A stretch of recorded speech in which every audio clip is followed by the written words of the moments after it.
Hey y'all, it's Grim. I finally was able to bunker down and get into Aurion Legacy of the Kori-odan, a game I came across when a friend linked me an article on Facebook entitled, Not Every Fantasy Has to Be European. I instantly became intrigued because diversity is especially important to me, not only as a woman, but as a black woman. Aurion Legacy of the Kori-odan tells a tale of Enzo Kori-Odon, a prince who has some serious doubts on if he's ready to become a king to the people of Zama. He is engaged to be married to his love Erine, who is from an allied tribe, the Evou. In the middle of the marriage ceremony, Erine's brother Ngarba crashes it and lets Enzo know he has no intentions of letting him rise as the King of Zama. He feels he is better equipped for the job since he is trained in a higher level of Aurionics, the technique of gathering spiritual waves and using them to fight in battle. I won't lie, it's kinda true. Going along with the story, Enzo seems like he would be a great king personality-wise. He's strong, merciful, and down to earth. He just isn't up to par with his fighting skills. And you could tell because Ngarba's people came through and fucked all of Enzo's palace guards up, obliterated them. So yeah, Ngarba wasn't wrong. Ngarba struck a low blow when he mentions Enzo's ancestors and how they were weak and unfit to rule the kingdom. Understandably, this struck a nerve and Enzo and Erine fight back. One thing I really loved about Aurion the Legacy of Kori-odan is that even though this was a story of regaining honor, his place on the throne, and revenge against a treasonous family member, it still had its moments where it gave you a hearty laugh. You got the sense that the people of Zama treated each other like family and cared for their king, and Enzo cared for them as well. Next to the story, Aurion's beautifully drawn characters and environments were the main attraction for me. Everything looks hand-drawn and colored meticulously. It reminded me of controlling an actual anime. The way the characters are drawn and their facial expressions clearly had some anime influence, especially with Enzo's war cry when he's summoning energy for his next move. Being that we are now in the age of technology and we have graphics that make characters and environments look unbelievably real, it was refreshing to see an old school method of animation, not just for cutscenes, but for the whole game. Aurion itself is quite simply an RPG with some beat 'em up qualities. I kind of expected a turn-based battle system, but it's in 2D real time.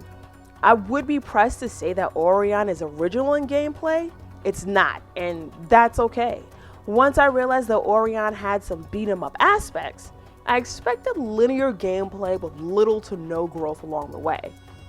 However, once I thought I had the moves down pat, the game introduced new, more dynamic moves, and of course Aurionics, which you will have to continually use in order to unlock your ultimate legacy and finally defeat Ngarba.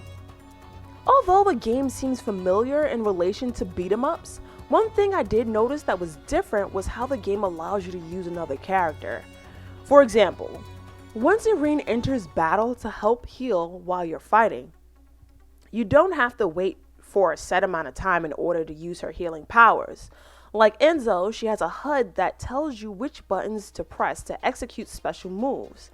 In her case, you hold the left trigger if you're using a controller, and push the left analog stick upwards, and Erine will unleash a healing force to replenish your HP. I felt that was a really creative way to have more than one character in battle, but your focus is still on Enzo. Aurion, the Legacy of the Kori-odan, is a really, really great game, you guys, but it has this one issue, and it has to do with the technical controls of the game. I did notice while using keyboard and mouse that the cursor could not reach all the way to the bottom of the screen. I even had a hard time selecting options at the settings screen, and that really shouldn't be.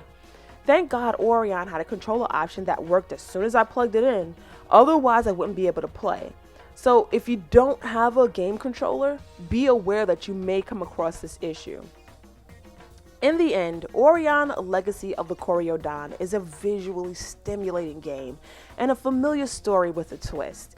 It was nice to see an environment where people look like me without being placed in stereotypical roles, and the story unfolding in a world of fantasy was a huge plus. Oftentimes when black people ask, where are the black elves, dwarves, humans in fantasy settings? People give all the excuses in the world for why black people don't exist.